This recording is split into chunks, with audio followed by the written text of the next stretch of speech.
Hora de entrevista. Aumentou a pressão internacional sobre Israel para que seja assinada uma trégua com o Hamas em Gaza.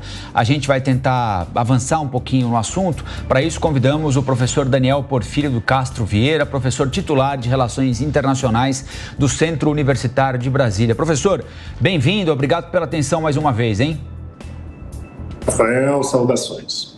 Professor, até quando Israel e o primeiro-ministro vão resistir à pressão internacional que parece cada vez maior por um cessar-fogo, mesmo que seja temporário? Afinal de contas, agora Israel ameaça avançar sobre Rafah, onde estão boa parte dos refugiados que foram inclusive orientados por Israel a saírem do norte e irem para o sul para buscar abrigo, em tese, para ficarem em um lugar seguro. Até quando Benjamin Netanyahu sustenta a ideia de eliminar com o Hamas e só parar a guerra, sabe Deus quando?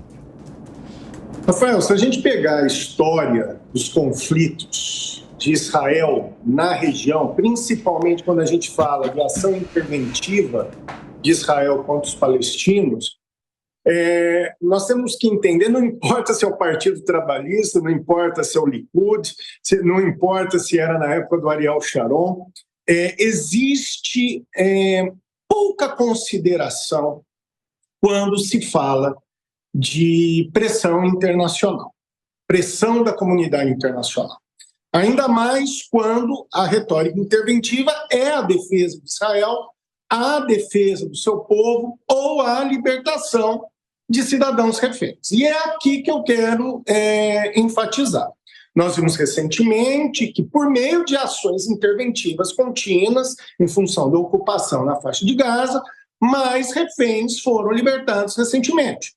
Então, a justificativa na manutenção das ações é não só a pacificação na região em favor, de Israel, mas também a busca efetiva pela libertação dos ainda reféns do Hamas.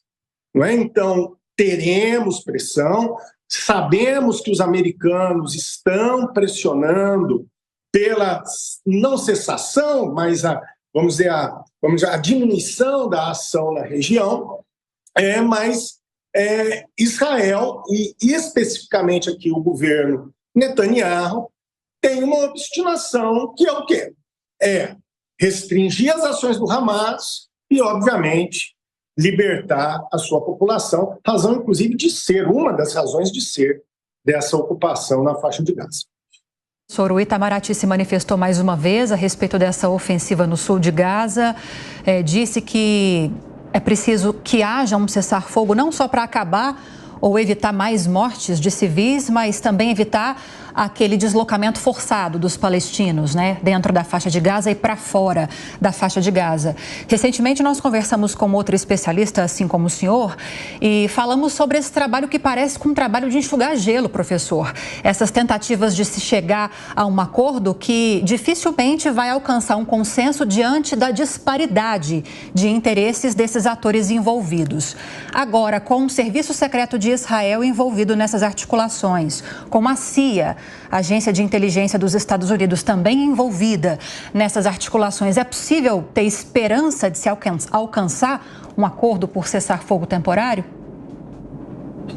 Eu sou muito cético, Lívia, muito cético em relação a um cessar-fogo, pelo menos a curto prazo. Eu só vou... primeiro que nós temos um discurso de governo, que eu insisto, que é do governo Netanyahu, que é de busca de vitória, de supressão. Nós sabemos que existem sérios problemas na ocupação que repercutem em graves crises humanitárias, mas o objetivo do governo israelense é dar fim ao conflito pela vitória. Observamos inúmeras tentativas de americanos, do Catar, do Egito, em tentar buscar uma melhor resolução. Entretanto, nós não observamos êxito. Então, volto a insistir, Lívia, eu tenho um ceticismo muito grande em relação a isso, e eu só começo a vislumbrar a possibilidade de um fim de conflito quando a situação, principalmente dos ainda reféns israelenses, for resolvida. Do contrário, a ação israelense aqui não cessará, nem sequer se restringirá. Bom, vamos convidar a Amanda Klein para participar com a gente dessa entrevista. Amanda, tudo bem? Vamos lá, professor, bom dia. Professor, eu fico pensando um pouco no papel dos Estados Unidos nessa história toda, né? Porque o presidente Joe Biden tem elevado o tom das críticas, falou por telefone há poucos dias uma longa conversa com o Netanyahu, e ele não quer que Israel entre em Rafah, pelo menos sem que os civis tenham um caminho, um percurso de segurança para sair de lá, e é difícil imaginar que isso possa acontecer, porque é uma cidade que tem 300 mil habitantes, hoje tem mais de 1 milhão, porque todos saíram do norte para o sul da faixa de Gaza. Agora, quais as implicações que uma eventual invasão de Israel nesse último bastião aí, de resistência, tanto dos civis quanto do Hamas, pode significar para a relação Israel e os Estados Unidos? Você imagina que esse apoio possa diminuir, porque já tem custo político para Biden no ano eleitoral. Amanda, é uma situação paradoxal. O governo democrata de Joe Biden insiste em possibilidades de, vamos dizer, de diminuição da ação israelense na região. Vocês mesmos levantaram que a região, né, de Haifa é uma região, já era superpopulosa, ainda hoje está ainda mais em relação aos refugiados. Eu entendo também que o próprio Hamas se aproveita dessa situação trágica da população palestina na região, mas volto a insistir. Primeiro, existe um histórico de desconsideração da sensibilidade da comunidade internacional por parte do governo israelense quando existem interesses israelenses sensíveis envolvidos. Já tivemos histórias tão trágicas como a questão, né, da ação israelense na década de 80, sob o comando do então general Ariel Sharon, dentro da comunidade palestina, asilada naquela região, né, que gerou um tremendo massacre e foi levantado, né, pelas instâncias jurisdicionais internacionais como um crime contra a humanidade, mas vida que segue.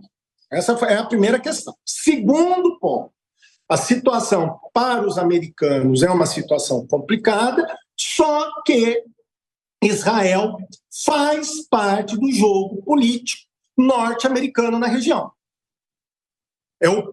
Vamos dizer que é o braço da ação americana e dos interesses norte-americanos na região. É o braço ocidental, inclusive, que justifica, muitas vezes, as ações de insurgência contra Israel. Né? O Hamas, a questão do Hamas não é uma questão apenas judaica, é uma questão de uma presença ocidental na região. Então, vamos dizer que Israel é, na região, uma espécie de baluarte da vida ocidental, da presença ocidental na região. Sem contar que também Israel, para o projeto norte-americano, para a ação política norte-americana na região, ela é imprescindível em relação a outras ameaças regionais preocupantes, entre eles o próprio Irã. O Irã que articulou essa ação junto com os movimentos de insurgência contra Israel. Então, Amanda, a situação é uma situação de bater e assoprar. É uma situação paradoxal, que talvez para o governo democrata custará caro eleitoralmente. Professor, agora o Cláudio Dantas também vai participar da entrevista. Professor, bom dia. Um outro aspecto aí desse debate, o Brasil está para assumir o Conselho Consultivo daquela agência de refugiados palestinos, né? Justamente a agência que nós sabemos hoje estava infiltrada pelo Hamas, gerando, inclusive, a suspensão de doações de 18 países e a investigação contra pelo menos 12 funcionários, 9 foram expulsos. Israel defende o fechamento dessa agência, e o Brasil está para assumir uma vaga ali no Conselho Consultivo da agência. E já há, dentro do Itamaraty, dentro do próprio governo, uma defesa de que se faça doações para a manutenção dessa agência. Qual a sua opinião? Que tipo de consequência isso pode ter na relação diplomática do Brasil com outros países da região, inclusive com Israel? A situação diplomática, Cláudio, entre o governo brasileiro hoje e Israel já não é muito boa, né? Já não é muito boa, né? Vamos dizer, é uma relação de cadeias de desconforto, né, com o governo atual, tanto de Israel quanto do governo brasileiro, né?